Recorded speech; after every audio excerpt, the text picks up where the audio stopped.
This always feels like coming home to Kathy and me. We've just been here so much. You have blessed our little hearts. And I didn't know if I was going to get to come this year, with all the weird stuff going on. Does it feel like this virus is lasting longer than anything else that's ever been made in China? It's just gone and on. The video got me thinking. I've read a guy the other day said, I used to spin the toilet paper roll like I was on Wheel of Fortune. He said, now I spin it like I'm cracking a safe. Just a weird time. And so because of that, I thought I'd kind of talk about the weird times we're living in. And to do that, we got to do a little audience participation thing here, something my buddy Rich Mullins taught me 30 years ago. So we're going to make a storm here, all right? So this is clump number 1. You're clump number 2, and you guys are clump number 3, all right? So you just follow my lead here, but when a storm comes, it starts with a little mist, all right? So here you go. Let's go. Audience participation. You got to make the little mist here. All right, keep it going, keep it going. Now it gets a little louder. You're laying in bed, and you realize it's Saturday, and you don't have to get up, and this little gentle rain. And then the first little drops start hitting.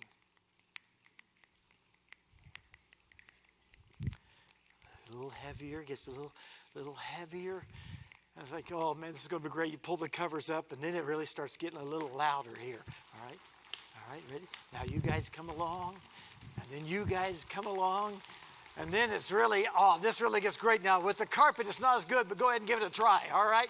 All right, here you go. Let's get a little thunder going in there.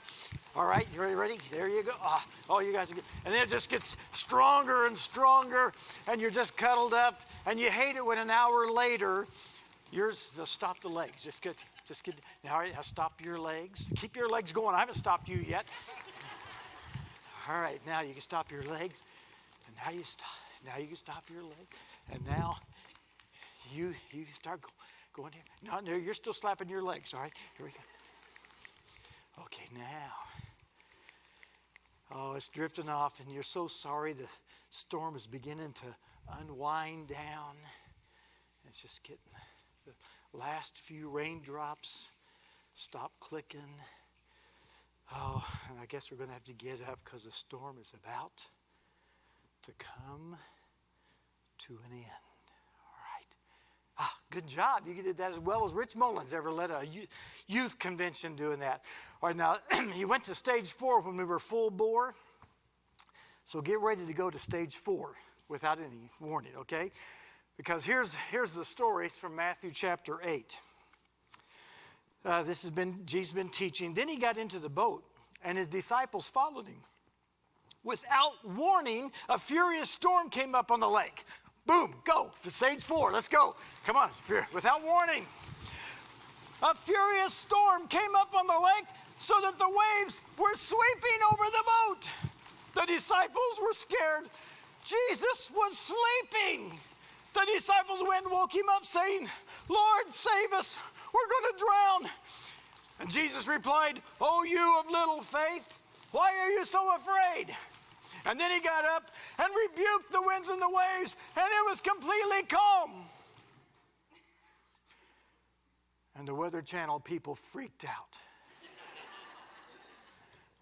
And the men were amazed, and they asked, what kind of man is this? Even the winds and the waves obey him. Well, we're living in obviously stormy times.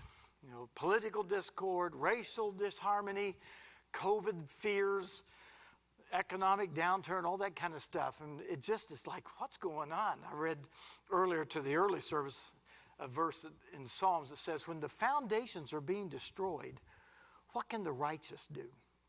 And it just feels like all the foundations are being destroyed. What can we righteous do when it just gets scary sometimes.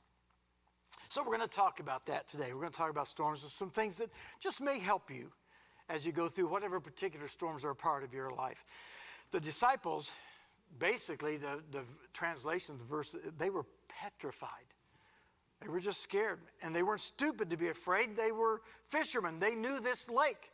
I've been on the lake of Sea of Galilee. It's just a little lake about 14 miles long, 680 feet below sea level. So when the wind comes off the Mediterranean Sea, it starts funneling down these valleys from the plateau up there right down.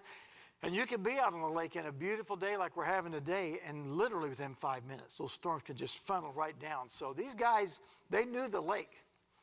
During World War II, FDR made that famous speech, "We have nothing to fear but fear itself." Well, that's a great speech, but that's stupid. I mean, there was all kinds of stuff to fear. Hitler might develop the atomic bomb before we do. He sure was trying to. You know, the Japanese might invade California. A loved one may get shot down storming the beaches on Normandy, or drown when their ship gets torpedoed. There was a lot of stuff to be afraid of, worthy of being afraid of. If you're not afraid of something, you'll probably lie about other things too. There's an old saying, fear knocked at the door, faith answered, and nobody was there. Well, sometimes, sometimes our fears are imagined. I remember reading about a guy walking around downtown Atlanta knocking 2 bamboo sticks together. And somebody said, "What are you doing?" He said, "I'm keeping the elephants away." And they said, "There's no elephants around here." He said, "See, it works." You can create your own little fears, but why create them when we got enough pretty good ones for real all around us? Sometimes you open the door and there's a scary monster standing there. There's cancer or COVID-19. You lost your job in the economic downturn. Your son got a girl pregnant. A loved one has died. You find out your spouse is being unfaithful. Some of these storms just come out of the blue. You didn't know they were coming. Some of our storms are even self-inflicted. We make some pretty stupid decisions and lives get pretty scary. It doesn't matter where or how, storms are just scary. I don't like storms when they come into my life. And the immediate reaction of these guys in the boat when the storm hit was to assume that Jesus didn't care. He just didn't care. They come running to him and they say, "We're going to drown. Don't you care?" In fact, that's the exact phrase in Mark, two books later in the Gospel of Mark, Mark's authorized biography of Jesus. When Mark tells the story of this event, that's what he says in Mark 4. They woke Jesus up and said, "Teacher, don't you care if we drown?" I can relate with those guys.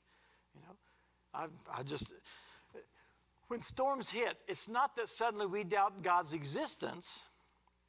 Suddenly we start doubting God's character. Don't you care? We start doubting God's compassion.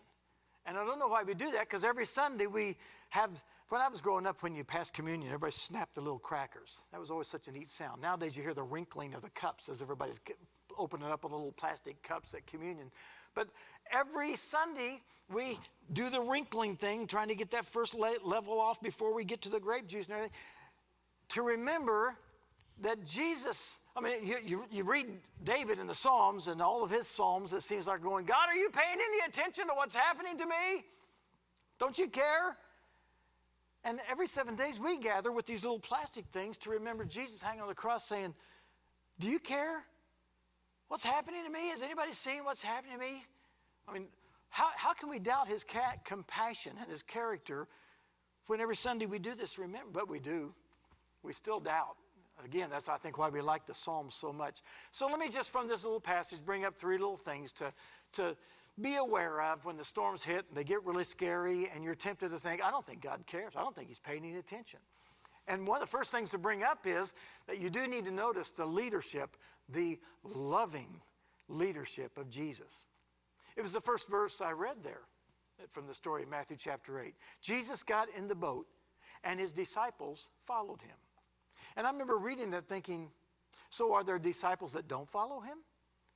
Is it possible to be a disciple that doesn't follow him? Well, I know that there are a lot of people who are disciples of Jesus who just don't know him very well. They do all the religious looking and the religious sounding things. They know the rules, they know the ritual, but they just don't know him. And those are the people who, if they don't know him, when the storm hits, those are the ones who very quickly go AWOL. Because, I thought I was going to get something out of this, and if there's not, this isn't fun anymore, and they just pretty much bail pretty quickly. All these disciples had done was follow Jesus. And they're in this storm. They obeyed Jesus. They got in the boat, and now they're in this storm. The same thing is true about a few chapters later, in Matthew chapter 14. And in that one, Jesus orders the guys to get in the boat, and then he shoves them out into the Sea of Galilee. And he stays on shore to pray. And then they get in a storm without Jesus in the boat. But once again, they're in a storm just because they did what Jesus told them to do. And now here they are in their storm. I'm convinced that there are some times in our journey with Jesus that he will lead us smack dab into the middle of a storm. And I don't like it when he does that. But that's just a part of, I think, the harsh love of Jesus.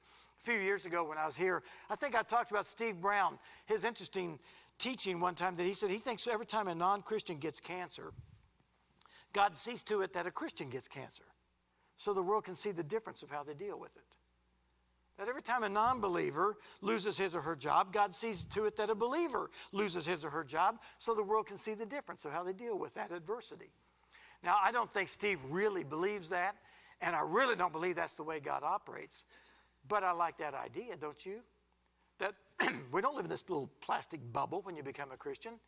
We get just as much cancer as pagans do. We have just as much trouble, lose just as many jobs. But maybe Jesus leads us into he never promised us a pain-free, a storm-free life, and allows some of these storms, even as he's leading us, so the world can see the difference. There's no testimony without a test. There's no message without a mess. You think it's stormy in the boat with Jesus. Think what it'd be like to be in the boat without Jesus. If I wasn't a believer, I would be much more scared than I am living in the kind of world we're living in right now. But I just don't know Christianity. I don't just know the Bible. I just don't know the ritual. I know him. And I love the Psalm 34 says, "Oh, taste and see that the Lord is good." Well, I've been tasting him for 69 years now. And I've been around the block with him a few times. And so when the storms hit, and I'm tempted to go through all this junk that you go through when the storms hit, I just know him too well. I just know, okay, maybe he's allowed this. He's leading me into this for some reason. All I'm trying to do is obey him, and this is happening. And I just hang on. 1 John says God is love. And there's no fear in love. Perfect love casts out all fear. And we love him because he first loved us. So it helps when the storm hits a little to remember that following him, he may still lead you smack dab into a storm. He never promised anything but. In fact, it's one of those promises, a precious promise of Jesus. You know how you get your little highlighters out to highlight? Nobody ever highlights this precious promise of Jesus. But Jesus, in one of his teachings, said, in this world, you'll have trouble. Nobody, that's a great precious promise. That's underlined. And it's a promise. You don't get perfection, you don't get paradise till you leave this fallen planet. That helps a little to remember the leadership of Jesus, that he's still leading. It also helps to remember in times like this, from this story, to pay attention to the attitude of Jesus. And he's just taking a nap. This storm isn't scaring him a bit. A few years ago, I had to speak in Joplin, Missouri. And to fly from Indiana, you've got to stop in St. Louis and then get on Resort Air to head down towards the Ozark Mountains. I ended up calling it Last Resort Air. There were 12 seats, 6 on each side of the plane, no door in the cockpit. You could lean in and watch the takeoff and watch the pilots and everything. And during the entire hour flight on this little 6 or 12-seat plane, in between the pilot and the co-pilot, this console, this big red light would start going, bang, bang, bang. And the pilot would reach over and go, boom, and it would stop buzzing. And after a while, it would bang, bang, and he'd boom. And I didn't panic at all. I had a guy in the church I was at for 20 years in Indiana. Tom Phillips had a little 6-seater, Piper Cub or whatever. And I'd go up with Tom every now and then, and especially the first time we were up, we were just flying along. I'm enjoying it. Oh, there's my house and everything. And he just turned the plane off. And I didn't panic at all. Now, I've been on some huge airliners traveling all over the world, and I have had moments of absolute panic on those big giant planes. You know, you're just sitting there, and boom, or massive, you know. How come I panic on the big planes, but I didn't panic on Last Resort Air or Tom Phillips plane? Because on those two little planes, I could see the pilot. And if the pilot's cool, I'm cool. But when I'm on the big plane and something weird happens, I can't see the pilot. I don't know what's going on. Are they asleep? Are they panic? When you get scared, one of the best things you can do is run to somebody who isn't scared. Why do little kids run to their mom and dad in the middle of the night when there's a thunderstorm or a bad dream? Because their parents aren't scared. It's okay. It's just thunder. You know, only a few people get killed by lightning every year. Don't you know? They run to their parents because their parents aren't scared. Airline training, flight attendants, a part of their training is to stay calm when you're scared to death.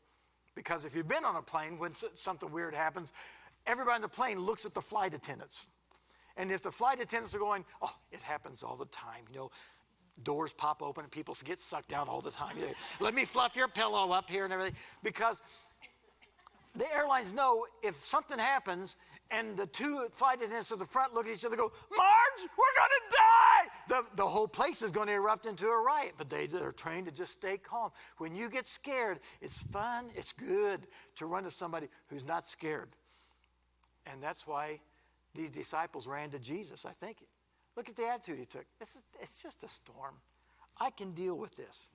I remember reading about a lady crossing a lake on a stormy night on a ferry. And she got to go up into the pilot house, and she was talking to the captain about, now, do you know where all the rocks are out here? And he was just very calmly said, no, but I know where they're not. And that's our Savior. Jesus wasn't sleeping because he didn't care. Jesus was sleeping because he knew it's going to be okay. It's okay. There's a good song out right now by Casting Crowns that I just love called He's Already There. You get this yesterday, Kathy was reading to me from her little devotional book called Jesus Calling. And she read me this quote, anxiety is envisioning your future without Jesus. Most of us look at the future and we just leave Jesus out of the picture. Anxiety, worry, fear is envisioning your future without Jesus. And Casting Crowns has this song that says, you're already there. I love the line that says, Lord, to you, my future is a memory. My future for you is just a memory because you're already there. You're already there. I find great comfort in that. Helps some when the storm hits to remember his loving leadership. He's still with you. He's in the boat. It helps to remember his attitude. I got this. It's okay. I can handle this. And it also helps, a third thing, is to remember who he is, his divinity. I mean, these guys are going, who is this guy who can command the wind and the waves? Well, he's the God-man, Jesus Christ. 100% human, but also 100% divine. And I know that math doesn't work, but that's just the way this plays out. I remember reading about a kid who became king. His parents died, and he's king, and he's like 6, 8, 10 years old, something like that. And he is scared to death of the ocean. And one of his advisors says, Your Majesty, I find this strange because you stand out on the ramparts when the soldiers are firing the cannons, and you're not scared at all with those massive cannons booming, but you're scared to death of the ocean. And the kid had enough sense to say, well, I command the soldiers, but I don't command the seas. And the good news is we get to hang around with the one who not only commands the seas, he created the seas. And it's finally dawning on these guys who they've hitched their wagon to for 3 years. And it actually scares them to death when they find out. In the Gospel of Mark, again, in Mark's account, it says when Jesus calmed the sea, they were terrified and asked each other, who is this? I tell people frequently, if you have never stood in the presence of God and shaken like a leaf, you've never stood in the presence of God, and you need to repent. But if you've never stood in the presence of God and felt overwhelmed by his love and grace, then you've just never stood in the presence of God, and you need to repent. It's just this balance we have in our relationship. It's 10 million times the relationship you had with your parents, where you know they love you and you love them, and yet there's also this awe and this respect. In the Chronicles of Narnia, you've got Aslan, the grand, majestic lion who represents Jesus Christ in all 7 of the books. And in the first book, Lion, the Witch, and the Wardrobe, when the children come into Narnia, they meet Mr. and Mrs. Beaver. And Mr. and Mrs. Beaver are so excited because we hear Aslan is on the move. And they live in a land where it's always winter but never Christmas. But a thaw is beginning. Spring is coming. Aslan is on the move. And Mr. and Mrs. Beaver are so excited. The children ask who he is. Well, he's the king. He's the king of the world. He's a majestic beast. He's a lion. And the children say, well, is he safe? Is he tame? And Mr. and Mrs. Beaver say, aren't you listening, children? He's the king. He is not safe. He is not tame. But he is very, very good. And that's the balance we strike as we deal with the divinity, the awesomeness of who Jesus is. He's not tameable. We don't command him. He commands us. I think too many people, when they give their lives to Jesus, they want magic. They don't want faith. They want magic. Magic is when you get control of some new supernatural power so you can snap your fingers and make the supernatural power do what you want to do and make the woman disappear or solve you have power over the power. That's magic. This is faith. Faith is when we surrender to the power and, in essence, give him the right to snap his fingers and tell us what we should be doing. And I think a lot of people really would just wish this was just magic, and that they were in charge and they were in control. But he commands the winds and the waves. And that's really all I need to know about him. In fact, later on, the second time this storm, you guys get caught in the wave in Matthew chapter 14, where Jesus shoves them out the boat without him, and the storm hits. And then he comes walking out to them on the water, and Peter walks out to Jesus and sinks, and Jesus has to pick Peter up and carry him back in the boat. And then he calms the sea. Now they've been with Jesus enough that by Matthew 14, when that happens, they don't say, who is this guy? It says they fall down in the water, sloshing around the bottom of the boat, and go, you are the Son of God. Still a little scared, but very excited that Jesus is in the boat with them. If you learn anything from this passage, it's the truth that having Jesus in your boat does not guarantee a storm-free life.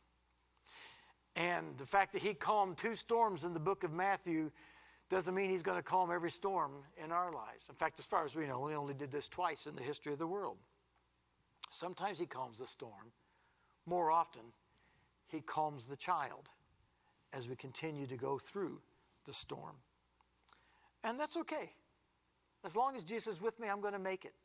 I get the feeling that these guys would have been okay even if Jesus hadn't calmed the storm. If they just would have woke him up, and Jesus would have gotten them to go, oh, man, I forgot the storm was on the schedule for today. Okay, well, let's go, guys. Let's get the sail down. James and John, you start bailing. Philip and Andrew, you start rowing. Judas, Thaddeus, get those ropes coiled up. Come on, guys, let's get into shore and we'll have a fish supper. I think they would have been okay if the storm hadn't been calmed, as long as Jesus was with them. If he's in the boat with me, and if he's God, I'm just going to hang on and trust him. I like the way one guy put it in a little reading. I don't know who to give the name to because I don't know who wrote this. At first I saw God as my judge. He was keeping track of all the things I did wrong so as to know whether I merited heaven or hell when I died. You know, he's kind of like the president. You know, he's out there. I recognize his picture when I see it, but I really don't know him. But later on, when I met God, when I fell in love with him, it seemed as if life was like a bike ride, but it's a tandem bike, and I was nice enough to invite God to hop on back and help me pedal through my life. Well, I don't know when it was that he suggested that we switch places, but since he's moved into the front of the bike and I'm helping him pedal, life's never been the same. When I was in control, I knew the way we were going. It was boring, it was predictable, it was the shortest distance between 2 points, but now that he's taking the lead, he takes these delightful long cuts. We go up mountains. We go through rocky places at breakneck speeds. It's all I can do to hang on. And it looks like madness. And he just smiles back at me and says, pedal. I worried. I was anxious and afraid and asked, where are you taking me? And he just laughed and didn't answer. And I started to learn to trust. I forgot my boring life and entered into the adventure. And when I'd say, I'm getting a little scared back here, he would just lean back and touch my hand. He took me to people with gifts that I needed, gifts of healing, acceptance, joy. And they gave me these gifts to take on the journey. And then we were off again, and God would say, give those gifts away. They're extra baggage. So I gave them away to the people we met along the journey, and I found that in giving, I received, but my burden was lighter. I didn't trust him at first in control of my life. I thought he'd wreck it. But he knows these bike secrets. He knows how to make it bend to take sharp corners, how to jump to clear high rocks, how to fly to short and scary passages. And I'm learning just to shut up and pedal. In the scariest and the strangest places, I'm starting to enjoy the view and the cool breeze on my face with God as my delightful constant companion. And when I'm sure I just can't do any more, he just smiles back at me and says, pedal. That's pretty much where I am now. I've tasted and seen that he is good.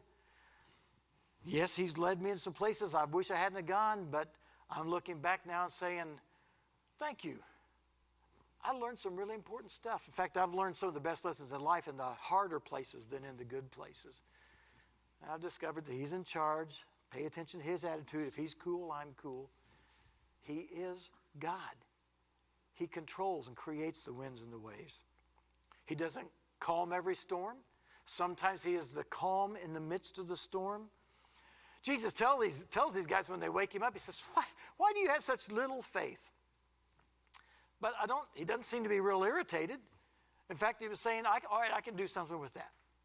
He even said, look, if you can just struggle up with the faith of a little tiny mustard seed, I can work with that.